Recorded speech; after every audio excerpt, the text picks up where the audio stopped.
Assalamualaikum warahmatullahi wabarakatuh. Halo, apa kabar semuanya? Insya Allah semuanya dalam keadaan baik, sehat walafiat. Amin. Baik anak-anak, sebelum memulai perkuliahan, marilah kita berdoa menurut ajaran agama dan kepercayaan masing-masing. Berdoa dipersilakan. Seperti yang telah kita ketahui, ada banyak sekali teknik-teknik spektroskopi dalam penentuan senyawa. Masing-masing teknik tentunya memiliki kelebihan dan kekurangan masing-masing. Nah, hari ini kita akan mempelajari salah satu teknik spektroskopi yang berguna dalam penentuan struktur molekul senyawa. Ayo, ada yang tahu? Ya, benar sekali. Hari ini kita akan mempelajari tentang elusidasi struktur senyawa menggunakan spektroskopi inframerah. Apa sih yang dimaksud dengan spektroskopi inframerah? Nah, spektroskopi inframerah ini merupakan suatu metode yang mengamati interaksi molekul dengan radiasi elektromagnetik yang berada pada daerah panjang gelombang 0,75 sampai 1000 mikrometer atau pada bilangan gelombang 13.000 sampai 10 cm minus 1. Nah, spektroskopi inframerah ini digunakan untuk menentukan struktur senyawa yang belum diketahui karena spektrum yang dihasilkan spesifik untuk setiap senyawa. Analisis yang bisa kita peroleh dari penentuan struktur menggunakan spektroskopi inframerah ini berupa ikatan kimia jenis gugus fungsi dalam molekul.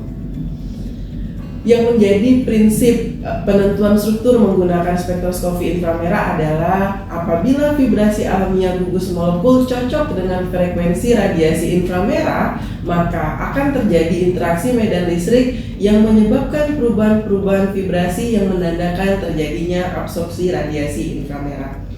Tidak mungkin ada dua senyawa yang berbeda memberikan serapan fundamental radiasi inframerah yang sama. Jika sinar IR dilewatkan melalui cuplikan senyawa organik, sebagian frekuensi diserap, sebagian lagi diteruskan atau ditransformasi. Spektrum inframerah ini merupakan persen absorban atau persen transmitasi pada tiap panjang gelombang. Contoh bisa dilihat pada gambar metode baseline untuk menentukan ketinggian puncak.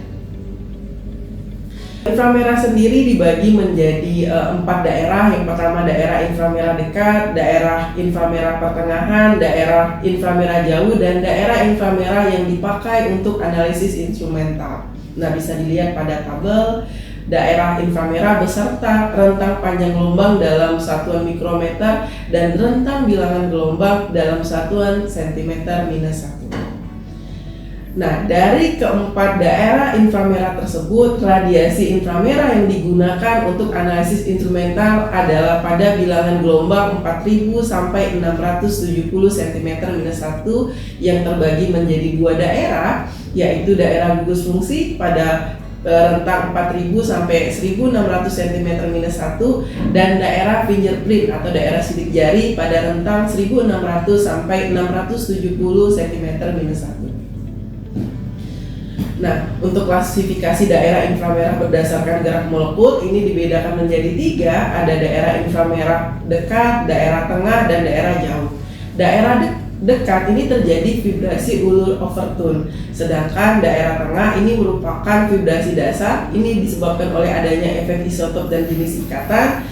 Kemudian daerah 4000 sampai 2500 ini terjadi vibrasi ulur H heteroatom, dan pada bilangan gelombang 2000 sampai 1500 ini merupakan vibrasi ulur alkena, karbonil atau ikatan kakap.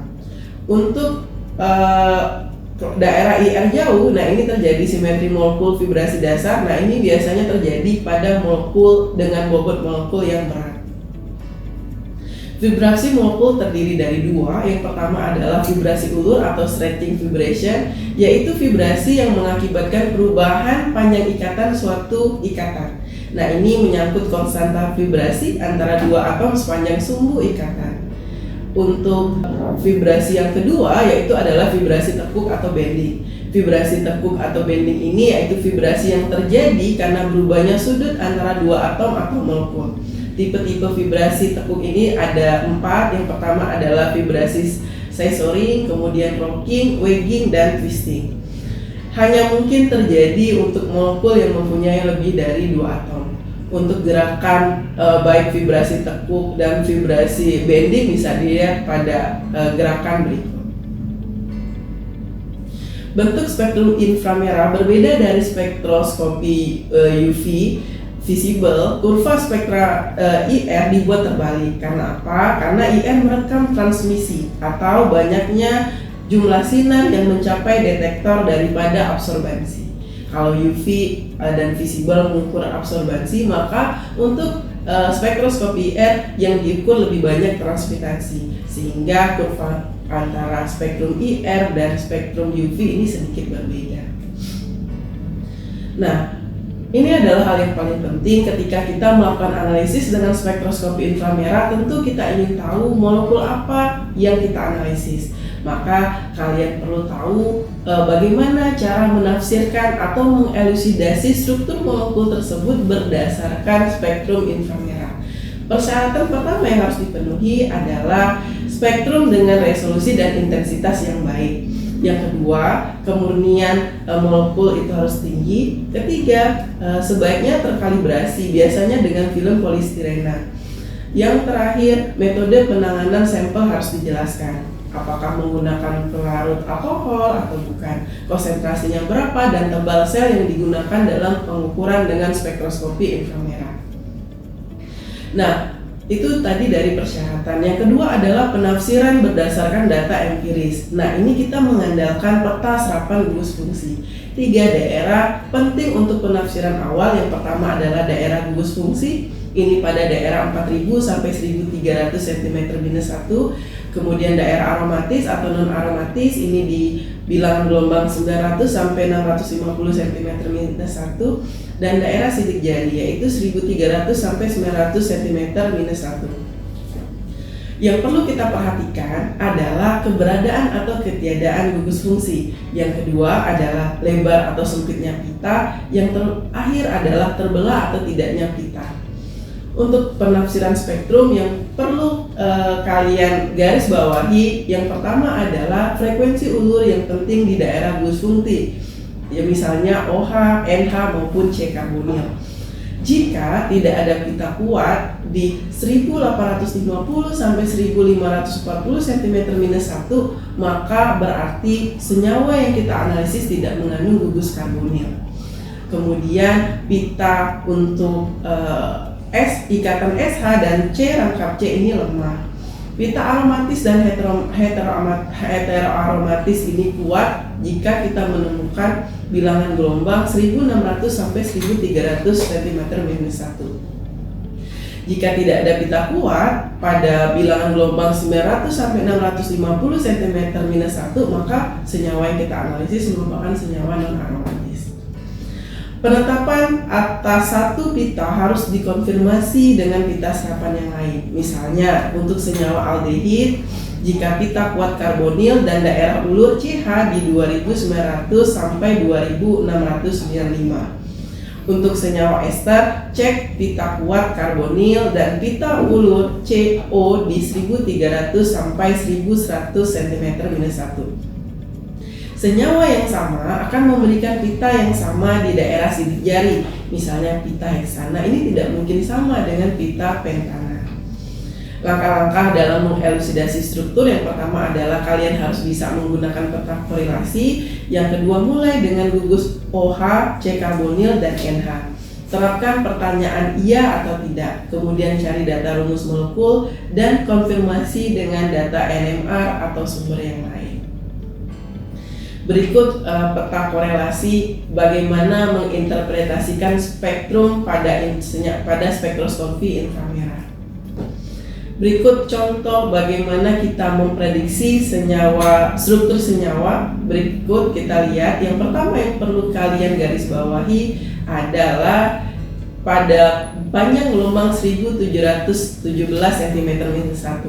Nah, ini serapan tajam dan kuat pada daerah 1820 sampai 1600. Ini menandakan adanya serapan ulur untuk gugus karbonil. Kemudian panjang gelombang 2967 cm-1. Nah, ini adalah serapan tajam dan lemah kembar pada 3000 sampai 2500. Ini menandakan adanya serapan ulur CH asam karboksilat. Pada bilangan gelombang 3064, serapannya lemah dan melebar. Nah, ini menandakan adanya serapan OH asam karboksilat. 1424 cm-1 ini serapannya tajam dan kuat. Pada daerah 1450 sampai 1375 menandakan adanya CH3.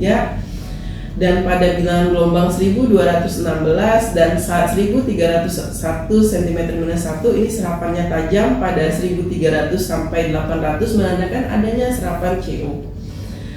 Bilangan gelombang 946 cm-1 ini muncul serapan tajam pada daerah 1300 sampai 800 menandakan adanya ikatan CC. Nah, dari struktur tersebut bisa kita lihat senyawa yang kita interpretasi ini adalah senyawa asam karboksilat.